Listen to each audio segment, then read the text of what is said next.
A Di Đà Phật. Bạn đã bao giờ tự hỏi, cha mẹ nơi cõi vô hình có thực sự được an lạc không? Mỗi hành động thiện lành, mỗi niệm hiếu chân thật của chúng ta đều có thể trở thành dòng năng lượng nhiệm màu dẫn đường cho cha mẹ vượt qua u minh, bước vào ánh sáng giác ngộ. Hãy cùng tôi khám phá bí quyết hồi hướng đúng pháp để độ vong linh cha mẹ, và để không bỏ lỡ những pháp duyên quý giá, nhấn ngay đăng ký kênh Bước Chân Nhân Duyên để gieo duyên lành, nuôi dưỡng tâm hiếu và công đức hàng ngày. Phần 1. Mở ra cánh cửa nhận thức về hiếu đạo và sự thật của hồi hướng. Thưa đại chúng, tôi muốn mở bài pháp hôm nay bằng một câu hỏi tưởng chừng đơn giản, nhưng lại là đòn chí mạng vào tâm hồn mỗi người con.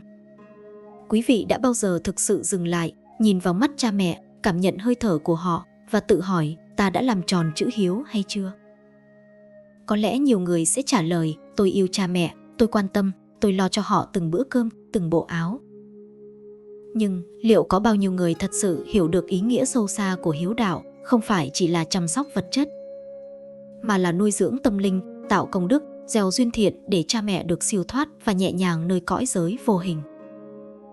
Và nếu quý vị đang nghe tôi giảng hôm nay, đó không phải là ngẫu nhiên, không phải trùng hợp, mà là duyên Phật đưa quý vị tới, để quý vị tỉnh thức, để quý vị nhận ra rằng còn có một cánh cửa quan trọng mà quý vị chưa từng mở ra, cánh cửa hồi hướng đúng pháp.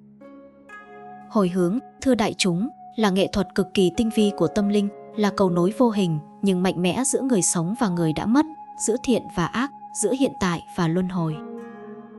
Nhưng nhiều người vẫn lầm tưởng rằng hồi hướng là một nghi lễ, một mâm cao cỗ đầy, một thời kinh. Vài nén nhang, vài câu nguyện đọc vội, nếu chỉ như vậy, thưa đại chúng, đó chưa phải là hồi hướng, đó chỉ là lời nói trống rỗng, là hình thức bên ngoài mà tâm chưa hề khai mở. Cha mẹ chúng ta, dù còn sống hay đã mất, không cần vật chất hay hình thức, mà cần công đức, lòng hiếu chân thật và sự chuyển hóa của tâm con cái. Và nếu chúng ta bỏ qua điều này, tất cả lễ nghi, tất cả hoa trái, tất cả tiền bạc sẽ chỉ là cát bụi trên bàn thờ, không thể giúp cha mẹ bước qua cảnh giới khổ đau. Đại chúng có biết không, mỗi kiếp người cha mẹ của chúng ta trải qua là một bể khổ mênh mông. Họ đã chịu đựng đau khổ, bệnh tật, phiền não, dằn vặt, thất vọng và cả những nghiệp lực từ quá khứ. Khi họ qua đời, nếu chúng ta không hồi hướng đúng, không chuyển hóa nghiệp lực bằng chính tâm hiếu và công đức chân thật, họ vẫn bị vướng vào nghiệp cũ, vẫn lưu lạc nơi cõi u minh, vẫn chưa được siêu thoát. Và nếu chúng ta làm sai, làm qua loa, làm hình thức, chúng ta còn vô tình tạo thêm nghiệp, khiến họ phải chịu khổ dài hơn, sâu hơn, không còn chỗ nương tựa. Đây là sự thật mà không ai muốn nghe, nhưng tôi buộc phải nói, nếu không tỉnh, nếu không hiểu, chính chúng ta là những người ngáng đường giải thoát cho cha mẹ mình. Vì vậy, hôm nay tôi sẽ dẫn dắt đại chúng từng bước, từng tầng để hiểu được 6 nguyên tắc quan trọng trong việc hồi hướng đúng pháp. Để mỗi lời tụng, mỗi việc thiện, mỗi hành động trong đời sống hàng ngày đều trở thành nguồn năng lượng vô hình. Nuôi dưỡng tâm linh cha mẹ, giúp họ thăng hoa, nhẹ nhàng, không còn vướng nghiệp, bước vào bến bờ an lạc. Nhưng trước hết, tôi muốn đại chúng tự vấn, quý vị có sẵn lòng thay đổi cách nhìn, thay đổi cách hành, thay đổi cách tu, để mọi hành động, mọi lời nói, mọi suy nghĩ đều trở thành cầu nối đạo hiếu? Hay quý vị vẫn còn muốn giữ những thói quen cũ, những hình thức cúng bái mà không biết nội tâm mình đang tĩnh hay nhiễm? Hãy nhìn sâu vào chính mình, từng câu chữ, từng ánh mắt, từng hành vi trong đời sống thường nhật có giúp cha mẹ siêu thoát không, hay chỉ để thỏa mãn cái tôi? Nếu nhận ra điều này, tức là quý vị đã bước chân đầu tiên trên con đường hồi hướng đúng pháp, một bước không thể đảo ngược và cũng là bước mở ra cánh cửa giác ngộ hiếu đạo đích thực. Thưa đại chúng, hãy tưởng tượng một dòng sông, nước chảy từ thượng nguồn xuống hạ lưu. Nếu thượng nguồn trong nước sẽ mát, trong trẻo, sẵn sàng nuôi dưỡng muôn loài. Nếu thượng nguồn nhiễm bẩn, nước xuống hạ lưu cũng ô nhiễm, độc hại, không cứu nổi ai. Công đức và hành thiện cũng giống như dòng sông đó. Mỗi nén hương, mỗi thời kinh, mỗi việc thiện đều là dòng nước, nhưng tâm chúng ta là thượng nguồn. Nếu tâm thanh tịnh, lòng hiếu chân thật, công đức sẽ lan tỏa mạnh mẽ, đến tận nơi cha mẹ đang cần, và dần dần xua tan u minh, mở ra ánh sáng giải thoát. Nếu tâm còn sân si, còn tham lam, còn kiêu mạn, dòng nước ấy sẽ không trong không mát và không cứu được ai. Vì vậy, bước chân đầu tiên không phải là lễ nghi, không phải tụng kinh, không phải đốt vàng bạc, mà là quay vào chính tâm mình, thanh lọc nội tâm, phát nguyện đúng, định hướng hành thiện với lòng chân thành. Và đây là húc cực mạnh cho đại chúng, vì chỉ khi thấy rõ điều này, quý vị mới thực sự bị lay thức. Mỗi phút giây quý vị trì hoãn, mỗi phút giây quý vị làm lễ mà tâm còn nhiễm ô, mỗi phút giây quý vị không chuyển hóa nghiệp, chính là làm chậm bước chân giải thoát của cha mẹ mình, khiến họ tiếp tục chịu đựng những đau khổ vô hình. Thưa đại chúng, có thể quý vị chưa nhận ra, nhưng cha mẹ đang chờ chúng ta, chờ từng hành động thiện lành, từng lời tụng, từng niệm từ bi, từng việc bố thí, từng phút giây sửa đổi tâm tính. Mỗi hành động ấy chính là nén hương vô hình, chạm vào tâm thức cha mẹ, giúp họ từng bước ra khỏi cảnh giới u tối. Và tôi xin khẳng định với đại chúng, hôm nay, nếu quý vị đang nghe tôi, hãy đăng ký kênh Bước Chân Nhân Duyên ngay lúc này. Không phải vì tôi hay vì kênh, mà vì mỗi lượt đăng ký là một hạt giống thiện lành gieo vào đời, giúp quý vị gắn kết với Phật Pháp, duy trì ý chí tu tập và tạo duyên cho cha mẹ siêu thoát. Một cú nhấp chuột đơn giản, nhưng lại có thể đặt quý vị vào dòng chảy liên tục của hồi hướng, để những gì quý vị làm hôm nay không còn bị gián đoạn, để cha mẹ nhận được phước báu từng giây từng phút. Đại chúng ơi, hãy nhìn sâu vào trái tim mình, hít một hơi thật sâu, cảm nhận nhịp sống hiện tại và tự nhủ, tôi sẽ không để cha mẹ chịu khổ thêm một phút nào nữa. Tôi sẽ hồi hướng đúng pháp, tôi sẽ sống thiện, sống tỉnh thức, sống để cha mẹ nhiều đời, nhiều kiếp được hưởng ánh sáng phước báu. Nếu quý vị làm được điều đó, ngay lúc này, ngay giây phút này, quý vị đã bước một bước cực kỳ quan trọng trên con đường hiếu đạo, hồi hướng đúng pháp, nối tâm linh sống và đã mất. Phần 2. Nhân quả, hiếu đạo và công đức hồi hướng. Thưa đại chúng, có lẽ trong đời, mỗi người chúng ta đều đã nghe câu nhân nào quả nấy, gieo nhân nào gặt quả nấy. Nhưng ít ai thực sự hiểu sâu xa và mênh mông ý nghĩa của nó, đặc biệt là khi liên quan đến cha mẹ và công đức hồi hướng.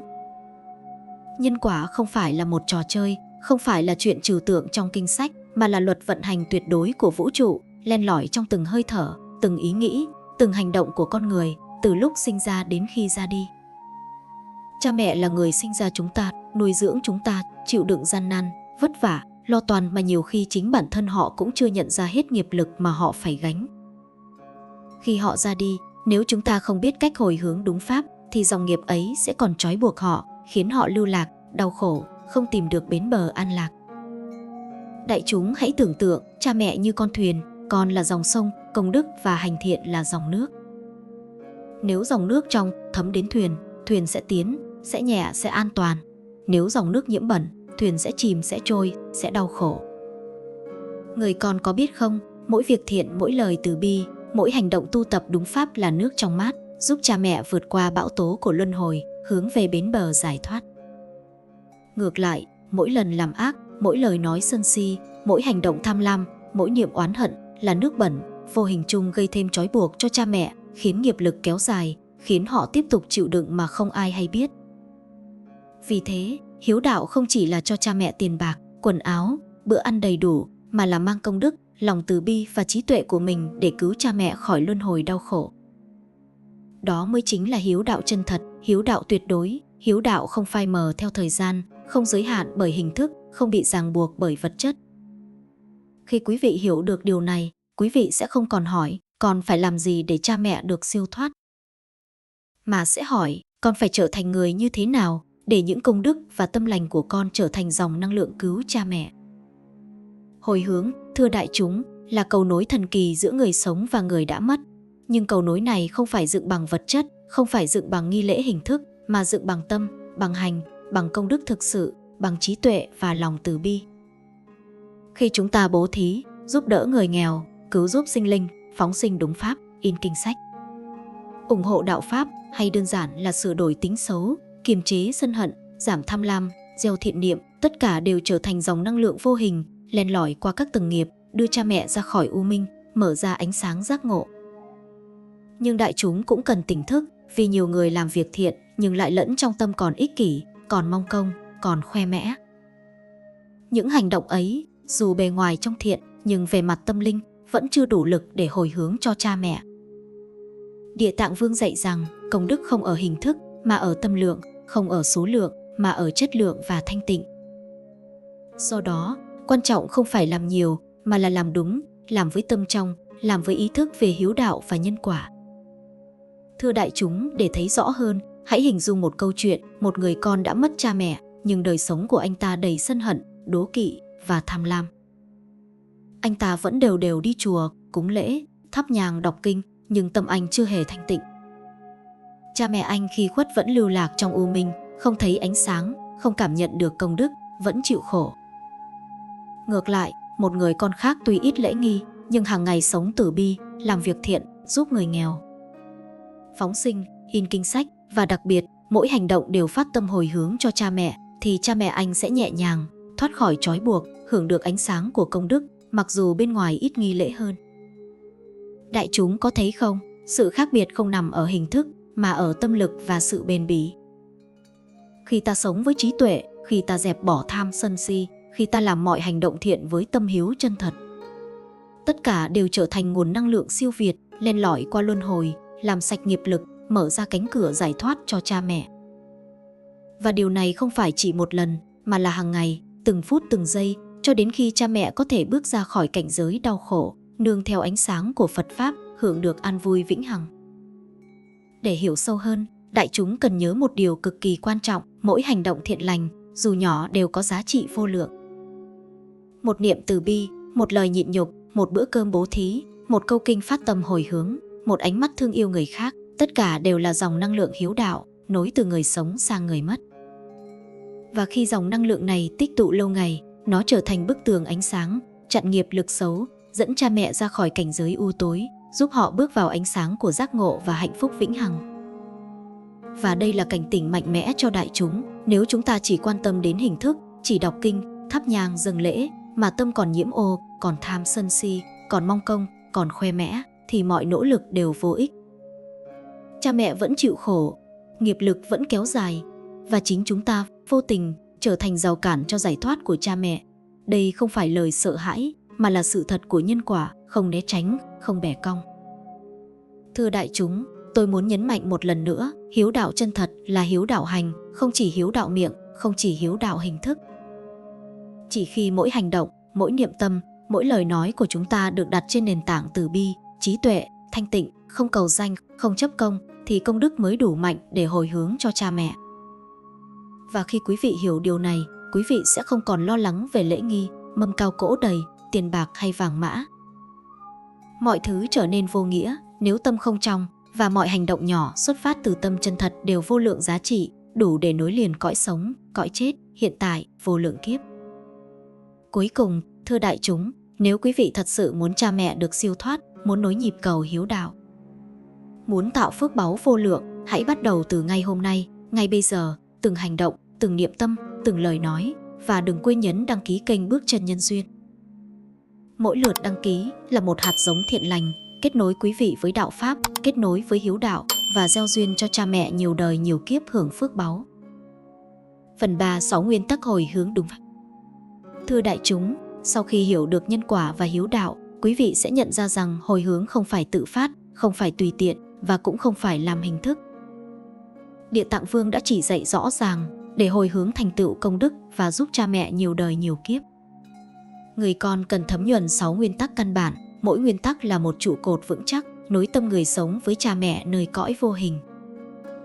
Nguyên tắc 1. Hồi hướng phải có công đức thật. Thưa đại chúng, công đức thật không phải là số lượng lễ vật, không phải mâm cao cỗ đầy, không phải tụng kinh bằng miệng, mà lòng còn đầy sân si hay tham lam. Công đức thật chính là hành thiện xuất phát từ tâm thanh tịnh, từ bi và trí tuệ. Mỗi lần bố thí, phóng sinh, giúp người nghèo, nuôi dưỡng sinh linh, in kinh sách hay thậm chí kiềm chế cơn sân giận, tất cả đều là nguồn năng lượng vô hình len lỏi vào tâm thức cha mẹ, giúp họ tránh được nghiệp lực xấu, tiếp nhận ánh sáng giác ngộ. Đây là nền móng, là trụ cột đầu tiên và quan trọng nhất, vì nếu công đức không thật, mọi nỗ lực hồi hướng đều vô ích. Nguyên tắc 2. Hồi hướng phải tránh tạo nghiệp mới. Đại chúng, nhiều người làm lễ hồi hướng mà không hiểu rằng nghĩa vụ đạo hiếu còn bao hàm việc tránh tạo nghiệp mới. Lời nói, cử chỉ, hành vi hàng ngày đều có thể ảnh hưởng tới cha mẹ trong cõi vô hình. Nếu quý vị sân giận, đố kỵ, nói lời oán trách, tham lam hay làm hại người khác, những nghiệp này sẽ kéo theo cha mẹ, khiến họ tiếp tục chịu đau khổ. Vì vậy, hồi hướng đúng pháp không chỉ là làm thiện, mà còn là tránh ác, kiềm chế tâm sân, không tạo nghiệp, giữ tâm tịnh trong từng giây phút để công đức hồi hướng không bị nhiễm ô và lan tỏa đúng đến cha mẹ. Nguyên tắc 3. Lấy công đức thiện làm cầu nối giữa người sống và người mất.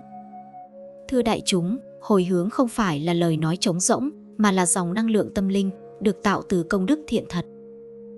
Cha mẹ ở cõi giới vô hình không nhận được tiền bạc, vàng mã hay mâm lễ vật, họ nhận được phước đức từ hành thiện của con cái. Mỗi việc thiện, dù nhỏ như nhịn cơn sân giận, giúp người đau khổ, phóng sinh, in kinh sách hay chia sẻ chánh kiến, đều là chiếc cầu vô hình nối hai cõi, giúp cha mẹ giải thoát khỏi trói buộc nghiệp lực, tiến về cảnh giới an lạc. Nguyên tắc 4. Hồi hướng phải gắn với hành, không chỉ bằng lời nói. Hồi hướng không chỉ là đọc vài câu nguyện hay tụng kinh vài thời. Lời nói là khởi đầu, nhưng công đức phải đi cùng hành động. Bố thí, giúp người nghèo, phóng sinh, in kinh sách, sửa đổi bản thân, kiềm chế sân hận, tất cả đều là hành động hồi hướng chân chính, mới thật sự chuyển hóa nghiệp lực, giúp cha mẹ siêu thoát. Một hành động thiện chân thật có giá trị hơn hàng ngàn lời cầu nguyện suông. Nguyên tắc 5. Hồi hướng với tâm khiêm nhường, không chấp công. Thưa đại chúng, nếu làm việc thiện mà tâm còn mong được báo đáp, khoe mẽ hay so đo, thì công đức giảm đi rất nhiều. Khi hồi hướng, quý vị chỉ cần phát tâm, tất cả thiện lành con làm xin cho cha mẹ nhiều đời nhiều kiếp được nương nhờ sáng tâm, lìa khổ, gặp Phật Pháp. Không chấp công, không mong khen, không so sánh, không tính toán, chính tâm khiêm tịnh, từ xả đó là chiếc thuyền đưa công đức đến đúng người, đủ lực để chuyển hóa nghiệp thức của cha mẹ. Nguyên tắc 6. Duy trì hồi hướng lâu dài, không ngắt quãng. Cuối cùng, điều quan trọng là không hồi hướng một lần rồi thôi. Hồi hướng phải liên tục, bền bỉ, từ hành động thiện nhỏ nhất đến niệm tâm, từ lời nói từ bi đến việc bố thí, phóng sinh sửa đổi bản thân, giúp người khác. Như dòng sông chảy liên tục, từng giọt nước tích tụ lâu ngày mới tạo thành biển cả. Cha mẹ hưởng ánh sáng phước đức liên tục, từng bước rời khỏi u minh, nương vào ánh sáng Phật Pháp, tiến về bến bờ an lạc. Đại chúng, để duy trì dòng hồi hướng liên tục, hãy xem mỗi ngày, mỗi hành động thiện lành, mỗi niệm tâm là một cơ hội hồi hướng. Và đừng quên, nhấn đăng ký kênh Bước Chân Nhân Duyên, để dòng công đức không bị gián đoạn, để cha mẹ luôn nhận được ánh sáng từ thiện lành và trí tuệ của chúng ta. Phần 4. Áp dụng 6 nguyên tắc hồi hướng vào cuộc sống thực tế. Thưa đại chúng, giờ đây, chúng ta đã hiểu tầm quan trọng của công đức thật, tránh tạo nghiệp mới, lấy thiện làm cầu nối, hành động gắn liền với lời nói, tâm khiêm nhường và bền bỉ duy trì hồi hướng. Nhưng hỏi, làm sao áp dụng vào cuộc sống hàng ngày? Địa Tạng Vương không chỉ dạy lý thuyết, mà còn muốn mỗi chúng ta hành động cụ thể, thiết thực, để công đức hồi hướng chảy liên tục, từng phút từng giây, đến với cha mẹ. Hãy bắt đầu từ nguyên tắc đầu tiên, hồi hướng phải có công đức thật.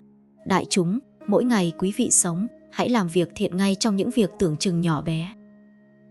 Một bữa cơm bố thí cho người nghèo, một nụ cười an ủi người cô đơn, nhường chỗ cho người già trên xe buýt.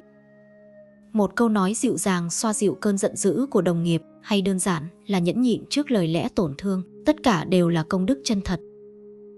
Những hành động tưởng bình thường này khi phát tâm hồi hướng cho cha mẹ trở thành dòng năng lượng vô hình len lỏi vào thế giới vô hình, giúp cha mẹ bớt trói buộc, nhẹ nhàng hơn, tiến về cảnh giới an lạc.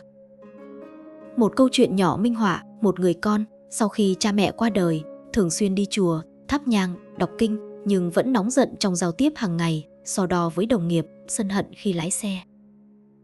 Một thời gian dài, cha mẹ anh vẫn lưu lạc trong u minh, chưa siêu thoát. Khi anh thay đổi, mỗi hành động đều xuất phát từ tâm hiếu chân thật, bố thí, phóng sinh nhẫn nhịn, sửa đổi bản thân. Và đặc biệt hồi hướng công đức cho cha mẹ, thì chỉ sau một thời gian, nhờ dòng năng lượng hồi hướng liên tục, cha mẹ anh nhẹ nhàng, thanh thản, thoát khỏi vòng trói nghiệp lực, hưởng ánh sáng giác ngộ. Nguyên tắc thứ 2, tránh tạo nghiệp mới. Đại chúng, trong đời sống hàng ngày, nhiều hành động tưởng vô hại nhưng thực ra có thể gây nghiệp xấu cho cha mẹ. Một lời nói thô lỗ, một cơn giận dữ, một hành động ích kỷ, một suy nghĩ sân si đều có thể kéo cha mẹ vào trói buộc. Do đó, trước khi làm bất kỳ việc gì, hãy tự hỏi hành động này có gây hại cho ai không? Có ảnh hưởng xấu đến cha mẹ không? Nếu câu trả lời là có, hãy kiềm chế, sửa đổi, chọn cách làm thiện. Đây chính là trụ cột thứ 2, bảo đảm dòng công đức không bị ô nhiễm. Nguyên tắc thứ 3, lấy công đức thiện làm cầu nối. Đại chúng, cha mẹ không cần lễ vật, không cần hoa quả, không cần vàng mã. Họ cần công đức từ hành thiện của con cái. Mỗi việc thiện, dù nhỏ, đều trở thành cầu nối vô hình, len lỏi qua lớp nghiệp lực, dẫn cha mẹ ra khỏi khổ đau. Một lần nữa, ví dụ thực tế, một người phụ nữ sau khi mẹ mất, mỗi ngày đều phát tâm bố thí cơm cho người vô gia cư, phóng sinh cá nhịn cơn giận, và mỗi hành động đều hồi hướng cho mẹ. Sau vài tháng, bà thấy lòng mình thanh thản và bà cảm nhận rõ ràng sự hiện diện bình an của mẹ, như thể mẹ đang được ánh sáng dẫn dắt. Nguyên tắc thứ tư, hành động gắn liền với lời nói. Không chỉ đọc kinh, tụng niệm, thắp nhang, mà phải hành thiện trong đời sống hàng ngày. Từng câu nói, từng cử chỉ, từng ý niệm đều đóng vai trò hồi hướng. Một lời nói tử tế, một cử chỉ nhẫn nhịn, một hành động bố thí, tất cả đều là dòng chảy năng lượng, nối người sống và người đã mất. Nguyên tắc thứ 5, tâm khiêm nhường, không chấp công đại chúng. Nếu làm thiện mà tâm còn khoe mẽ, so bì, mong báo đáp, thì công đức giảm đi rất nhiều. Hồi hướng phải xuất phát từ tâm khiêm, tịnh, từ xả, không tính toán, không so sánh, không mong được khen. Chỉ có tâm khiêm nhường mới giúp công đức đến đúng cha mẹ, đủ mạnh để chuyển hóa nghiệp lực, giúp họ nhẹ nhàng, thoát khỏi u minh. Nguyên tắc thứ 6, duy trì hồi hướng lâu dài, không ngắt quãng. Đại chúng, hồi hướng không phải làm một lần rồi thôi. Hàng ngày, từng hành động thiện, từng niệm tâm, từng lời nói tử tế, đều là nén hương vô hình, tích tụ công đức, dẫn cha mẹ ra khỏi cảnh giới khổ đau. Như dòng sông chảy liên tục, từng giọt nước nhỏ góp thành biển lớn, từng hành thiện nhỏ góp thành phước báu vô lượng. Và thưa đại chúng, để giữ dòng hồi hướng liên tục, hãy đăng ký kênh Bước Chân Nhân Duyên ngay hôm nay. Mỗi lượt đăng ký là một nén hương vô hình, kết nối chúng ta với Phật Pháp, củng cố nhịp cầu tâm linh, giúp cha mẹ luôn nhận được ánh sáng phước đức. Hãy hình dung cảnh cha mẹ đang ở một thế giới xa lạ, lạc giữa u minh, không thấy ánh sáng. Mỗi hành thiện của chúng ta là ngọn đèn nhỏ, một tia sáng len lỏi qua màn tối, dẫn đường cho họ từng bước.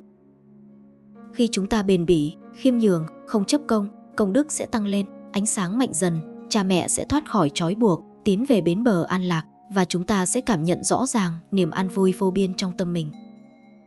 Và đây là thông điệp quan trọng, không ai có thể thay thế được con cái trong việc hồi hướng cho cha mẹ, không ai có thể làm thay, không ai có thể cầu thay. Chỉ có ta với tâm hiếu chân thật, công đức thật, hành động liên tục, khiêm nhường và đúng pháp mới đủ lực giúp cha mẹ siêu thoát. Phần 5. Minh họa và câu chuyện về sức mạnh hồi hướng. Thưa đại chúng, hãy tưởng tượng một buổi chiều mùa thu, gió thổi qua cánh đồng vàng óng, lá rơi rụng dập dìu.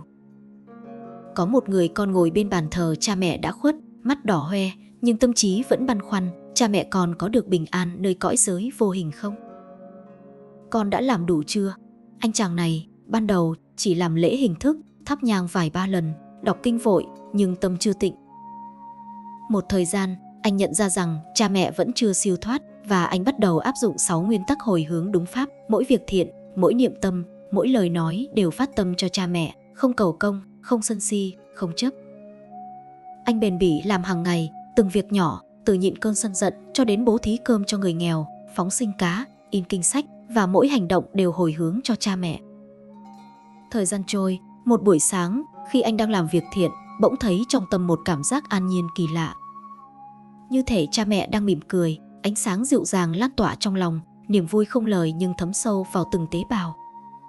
Nhắc nhở anh rằng công đức và tâm hiếu chân thật đã chạm đến cha mẹ, dẫn họ ra khỏi u minh, bước vào cảnh giới an lạc. Đây chính là minh chứng sống động cho sức mạnh, nhiệm màu của hồi hướng, khi nó được thực hiện đúng pháp, với tâm khiêm nhường và liên tục duy trì. Một câu chuyện khác, có một người phụ nữ trẻ, mẹ mất khi cô còn nhỏ. Cô lớn lên trong nghèo khó, nhưng mỗi ngày đều thực hành hành thiện, giúp đỡ hàng xóm, bố thí thức ăn cho người thiếu may mắn, nhẫn nhịn trước lời nói ác độc, và quan trọng nhất, mọi hành động đều hồi hướng cho mẹ. Một đêm, trong giấc mơ, mẹ hiện về, ánh mắt hiền từ dịu dàng, không còn nét đau khổ nào. Cô cảm nhận rõ ràng một sự kết nối tâm linh mạnh mẽ, cha mẹ được siêu thoát nhờ dòng công đức từ thiện và tâm hiếu của cô. Đại chúng ơi, đây không phải câu chuyện cổ tích, mà là hiện thực nhiệm màu của nhân quả và hồi hướng đúng pháp. Những câu chuyện này dạy chúng ta công đức thật, bền bỉ, khiêm nhường, nối từ người sống đến người mất là chìa khóa mở ra ánh sáng giác ngộ cho cha mẹ. Khi hành thiện, đừng bao giờ nghĩ rằng việc nhỏ bé là vô nghĩa. Một nụ cười, một lời nhịn nhường, một bữa cơm bố thí, một niệm từ bi, tất cả đều có sức mạnh vô lượng, len lỏi qua lớp nghiệp, mở đường cho cha mẹ thoát khỏi trói buộc, hưởng ánh sáng giác ngộ. Một ví dụ khác nữa, một gia đình, cha mất do tai nạn, mẹ lâm bệnh nặng, con cái trong gia đình thay vì than khóc, đã áp dụng 6 nguyên tắc hồi hướng, bền bỉ làm việc thiện hàng ngày, từ bố thí, phóng sinh, nhẫn nhịn, sửa đổi bản thân, đến việc tụng kinh, đọc sách đạo, và mỗi hành động đều phát tâm cho cha mẹ. Sau một thời gian, không chỉ mẹ khỏe mạnh, tinh thần minh mẫn hơn, mà con cái cũng nhận ra một sự thay đổi kỳ diệu. Gia đình yên ổn, công việc thuận lợi, niềm an vui tràn đầy, và quan trọng hơn cả, cha đã khuất như được dẫn lối qua cõi u minh, hưởng phước báu vô lượng nhờ hồi hướng đúng pháp. Thưa đại chúng, nếu chúng ta nhìn kỹ, mỗi hành động thiện lành hàng ngày là một viên gạch xây dựng cầu nối vô hình. Nếu bền bỉ, liên tục, khiêm nhường, không chấp công, không tạo nghiệp mới, công đức tích tụ đủ mạnh, cha mẹ sẽ nhận được ánh sáng, thanh thản, nơi cõi giới vô hình, và chúng ta sẽ cảm nhận được niềm hạnh phúc sâu xa, an lạc vô biên trong tâm mình. Và thưa đại chúng, để giữ dòng năng lượng này liên tục, để không bị gián đoạn trong quá trình hồi hướng, tôi xin nhắc lại, hãy nhấn đăng ký kênh Bước Chân Nhân Duyên ngay hôm nay. Mỗi lượt đăng ký là một hạt giống thiện lành, giúp quý vị duy trì hành thiện liên tục, củng cố dòng năng lượng hồi hướng, để cha mẹ luôn nhận được ánh sáng và phước báu. Đại chúng ơi, hãy tưởng tượng một ngày, mỗi hành động thiện lành, mỗi lời nhẫn nhịn, mỗi niệm từ bi của quý vị là những tia sáng len lỏi qua màn đêm u minh, nối từ chúng ta đến cha mẹ, mở ra con đường giải thoát. Khi dòng năng lượng này liên tục, không gián đoạn, không cầu công, cha mẹ sẽ bước từng bước, rời khỏi cảnh giới đau khổ, tiến về bến bờ an lạc, và chính chúng ta cũng cảm nhận rõ ràng sự thanh thản, an vui vô biên trong tâm mình. Hãy nhớ, hồi hướng đúng pháp là nhiệm vụ thiêng liêng của con cái, không ai thay thế được. Mỗi hành động thiện lành, dù nhỏ, khi phát tâm chân thật, đều là ngọn đèn sáng dẫn đường, nối người sống và người mất, giúp cha mẹ nhiều đời nhiều kiếp được hưởng ánh sáng phước báu, thoát khỏi luân hồi đau khổ. Phần 6. Phương pháp thực hành hồi hướng cho cha mẹ. Thưa đại chúng, sau khi hiểu triết lý nhân quả, hiếu đạo 6 nguyên tắc hồi hướng và trải qua các ví dụ minh họa sống động, giờ đây đến lúc chúng ta biến lý thuyết thành hành động thực tế, để mỗi ngày sống không còn vô nghĩa, mà trở thành nguồn năng lượng vô hình, nối từ người sống tới người mất. Bước đầu tiên, thưa đại chúng, là chuẩn bị tâm mình. Trước khi thực hiện bất kỳ hành thiện nào, hãy quay vào tâm, hít một hơi thật sâu và phát nguyện tất cả thiện lành con làm hôm nay. Xin hồi hướng cho cha mẹ nhiều đời nhiều kiếp, để họ nương nhờ ánh sáng Phật Pháp, thoát khỏi nghiệp lực, bước vào bến bờ an lạc. Đây là nền móng, là bước khởi đầu quan trọng nhất. Nếu tâm chưa tịnh, mọi hành động thiện chỉ như lá rơi trong gió, không dẫn được ánh sáng đến cha mẹ. Bước thứ hai là hành thiện hàng ngày. Hành thiện không cần to lớn, mà quan trọng là tâm chân thật và kiên trì. Một bữa cơm bố thí, một lời nói dịu dàng, nhường chỗ cho người già, giúp đỡ người cần, phóng sinh cá chim, nuôi dưỡng sinh linh, tất cả đều là công đức vô lượng khi phát tâm hồi hướng cho cha mẹ. Mỗi hành động đều như một viên gạch xây dựng cầu nối tâm linh, len lỏi qua nghiệp lực, dẫn cha mẹ ra khỏi trói buộc, bước từng bước tới ánh sáng giác ngộ. Bước thứ ba là tránh tạo nghiệp mới. Trong đời sống hàng ngày, lời nói, cử chỉ, hành vi đều ảnh hưởng tới cha mẹ nơi cõi vô hình. Tránh sân giận, tránh so đo, tránh lời nói thô ác, tránh tham lam là cách bảo vệ dòng công đức hồi hướng, để năng lượng thiện lành không bị nhiễm ô, cha mẹ nhận được đầy đủ ánh sáng và phước báu. Bước thứ tư là liên kết hành thiện với hồi hướng. Không chỉ làm việc thiện, mà phải hồi hướng rõ ràng cho cha mẹ, bằng câu phát nguyện đơn giản nhưng mạnh mẽ. Còn hồi hướng công đức này cho cha mẹ nhiều đời nhiều kiếp được siêu thoát, nhẹ nhàng nơi cõi giới vô hình. Mỗi hành động, dù nhỏ, nếu được hồi hướng, sẽ trở thành dòng năng lượng vô hình dẫn cha mẹ ra khỏi u minh. Bước thứ năm là tâm khiêm nhường, không chấp công. Khi làm thiện, đừng khoe mẽ, đừng mong báo đáp, đừng so bì. Chỉ cần tâm khiêm, tịnh, từ xả, công đức hồi hướng sẽ đi thẳng tới cha mẹ, đủ sức chuyển hóa nghiệp lực, dẫn họ bước qua đau khổ, và chúng ta sẽ cảm nhận rõ niềm an vui trong tâm mình. Bước thứ 6 là duy trì liên tục, không gián đoạn. Hồi hướng không phải làm một lần rồi thôi. Hàng ngày, từng hành động thiện, từng niệm từ bi, từng lời nhẫn nhịn đều là nén hương vô hình, tích tụ công đức, dẫn cha mẹ ra khỏi cảnh giới khổ đau. Như dòng sông chảy liên tục, từng giọt nước nhỏ góp thành biển lớn, từng hành thiện nhỏ góp thành phước báu vô lượng. Để minh họa, thưa đại chúng, hãy tưởng tượng một ngày, sáng dậy, quý vị nhịn cơn giận, mỉm cười với người xung quanh, trưa giúp đỡ người nghèo, chiều phóng sinh cá chim, tối đọc kinh, mỗi câu niệm đều hồi hướng cho cha mẹ. Mỗi hành động nhỏ này, khi kết hợp liên tục, tạo thành dòng năng lượng mạnh mẽ, dẫn cha mẹ từng bước ra khỏi u minh, bước vào ánh sáng an lạc. Một ví dụ thực tế, một người con sau khi cha mẹ qua đời, mỗi ngày đều bố thí cơm cho người nghèo, phóng sinh cá chim, nhẫn nhịn, sửa đổi bản thân, đọc kinh niệm Phật và mọi hành động đều hồi hướng cho cha mẹ. Chỉ sau vài tháng, người con cảm nhận rõ ràng một sự thanh thản, niềm vui và bình an lan tỏa, và trong giấc mơ, cha mẹ hiện về với ánh mắt hiền từ, không còn đau khổ. Đây là minh chứng sống động cho sức mạnh của hồi hướng đúng pháp, bền bỉ, khiêm nhường, liên tục. Và thưa đại chúng, để duy trì dòng hồi hướng mạnh mẽ này, hãy nhấn đăng ký kênh Bước Chân Nhân Duyên. Gieo duyên thiện, củng cố nhịp cầu tâm linh, giúp công đức hàng ngày chảy liên tục đến cha mẹ.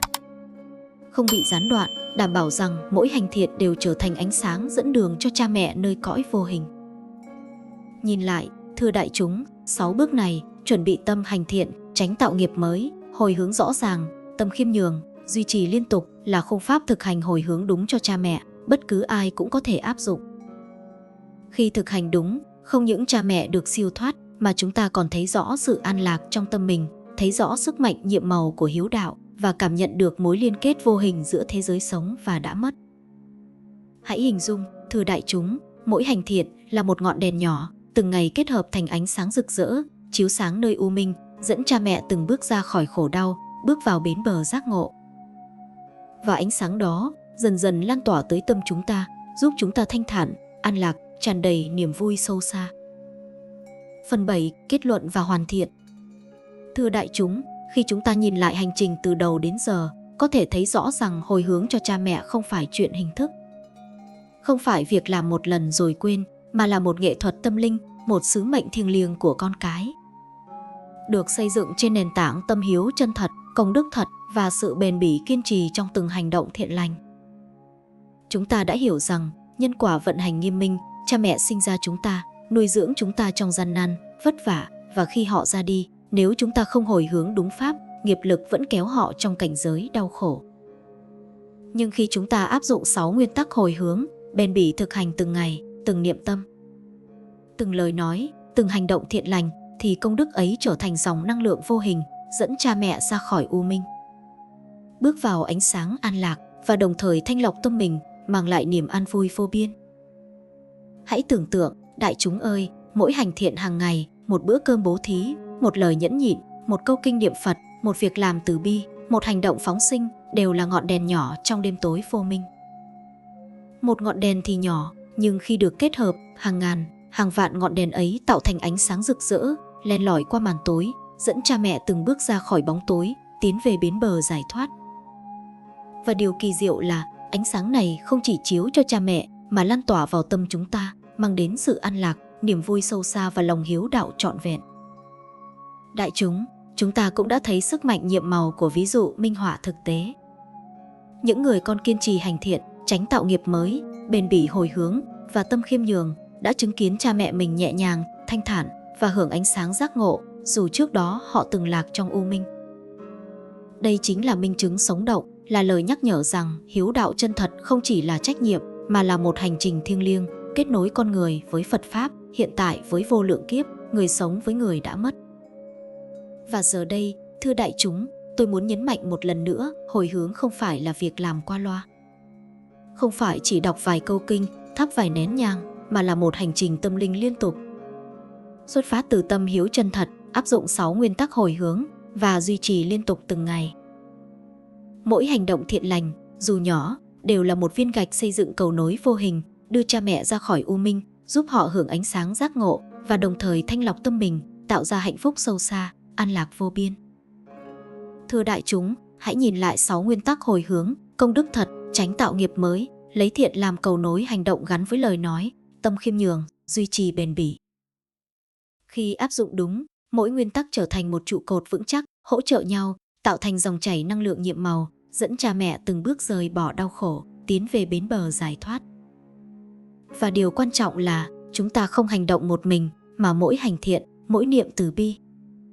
khi phát tâm hồi hướng, đều kết nối với Phật Pháp, với thiện lành của thế giới, tạo ra vũ trụ năng lượng hiếu đạo bao la, vượt qua mọi rào cản, vượt qua thời gian và không gian. Một minh họa cuối cùng, thưa đại chúng, hãy tưởng tượng một ngày, quý vị ngồi bên bàn thờ, đọc kinh, nhẫn nhịn với đồng nghiệp, bố thí cho người nghèo, phóng sinh cá chim, mỗi hành động đều hồi hướng cho cha mẹ. Sau một thời gian, quý vị nhận thấy tâm mình thanh thản, an lạc tràn đầy và trong giấc mơ hay thiền định. Cha mẹ hiện về với ánh mắt hiền từ, nở nụ cười dịu dàng, như thể cha mẹ đã thấy ánh sáng, được dẫn lối qua bóng tối, hưởng hạnh phúc vô biên. Đây chính là thành quả nhiệm màu của việc hồi hướng đúng pháp, bền bỉ, khiêm nhường, liên tục và xuất phát từ tâm hiếu chân thật. Và thưa đại chúng, để đảm bảo dòng hồi hướng không bị gián đoạn, để cha mẹ hàng ngày nhận được ánh sáng và phước báu, tôi kêu gọi hãy nhấn đăng ký kênh Bước Chân Nhân Duyên ngày hôm nay, để mỗi hành thiện, mỗi niệm từ bi, mỗi lời nhẫn nhịn được tiếp nối, được củng cố và dòng công đức hàng ngày chảy liên tục đến cha mẹ, đến bản thân và đến cả thế giới, tạo nên một mạng lưới hiếu đạo vô biên, mạnh mẽ và nhiệm màu. Thưa đại chúng, hành trình hồi hướng cho cha mẹ không chỉ là trách nhiệm mà là cơ hội vàng để thể hiện hiếu đạo trọn vẹn, để cảm nhận sâu sắc nhân quả, để sống trọn vẹn từng phút giây với thiện lành, từ bi và trí tuệ. Hãy bắt đầu hôm nay, ngay bây giờ, từng hành động, từng niệm tâm, từng lời nói và duy trì liên tục, bền bỉ, khiêm nhường để cha mẹ được siêu thoát, để tâm mình thanh thản và để ánh sáng hiếu đạo lan tỏa khắp vũ trụ. Hãy nhớ, thưa đại chúng, không ai có thể làm thay chúng ta trong việc hồi hướng cho cha mẹ. Chỉ có chính ta với tâm hiếu chân thật, công đức thật và sự kiên trì liên tục mới đủ lực giúp cha mẹ thoát khỏi đau khổ, bước vào cảnh giới an lạc và đồng thời mang lại niềm vui, sự an lạc và giác ngộ cho chính bản thân mình. Vậy, hãy hành động ngay, đừng trì hoãn. Mỗi hành thiện, mỗi niệm từ bi, mỗi lời nhẫn nhịn là một ngọn đèn sáng dẫn đường, là một nén hương vô hình nối chúng ta với cha mẹ, với Phật Pháp và với cả vũ trụ thiện lành. Nhấn đăng ký kênh Bước Chân Nhân Duyên ngay bây giờ để gieo duyên, để công đức hàng ngày chảy liên tục, để cha mẹ nhận ánh sáng vô biên và để chính quý vị cảm nhận niềm an vui sâu xa, trọn vẹn và nhiệm màu trong tâm mình. Thưa đại chúng, nếu hôm nay quý vị thực hành đúng những gì bài pháp này chỉ dẫn, từng bước bền bỉ, khiêm nhường, thì không chỉ cha mẹ được an lạc mà quý vị cũng trở thành người con hiếu trọn vẹn, sống với thiện lành, trí tuệ và từ bi, nối dài dòng hiếu đạo vô tận qua nhiều đời nhiều kiếp.